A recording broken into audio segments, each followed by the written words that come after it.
Hello everyone, welcome to our channel Plants, Crochet, Cooking and more. Today we are going to decorate a cake using sprinklers. I am using a blueberry sponge cake and I am going to cut the cake into layers. I'll just remove the top, the dome shaped part, and then cut the cake into 3 layers. You can check out my previous videos in which I have shown how to cut the cake into layers.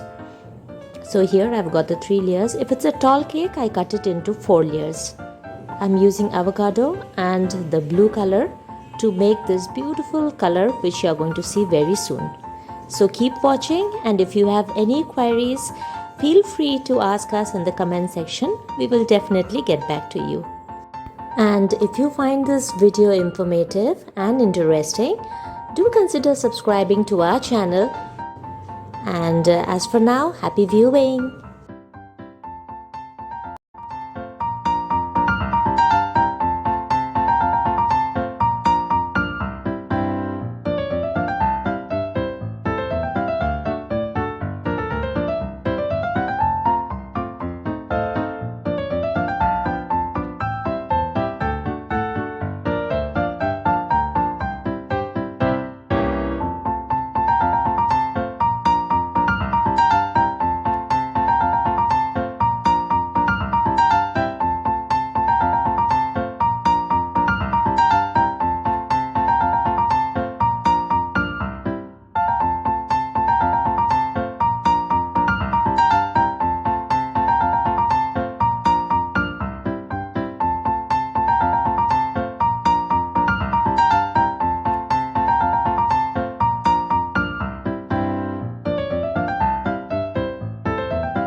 We hope you liked our video. Stay tuned for more interesting ones. Till then, bye bye.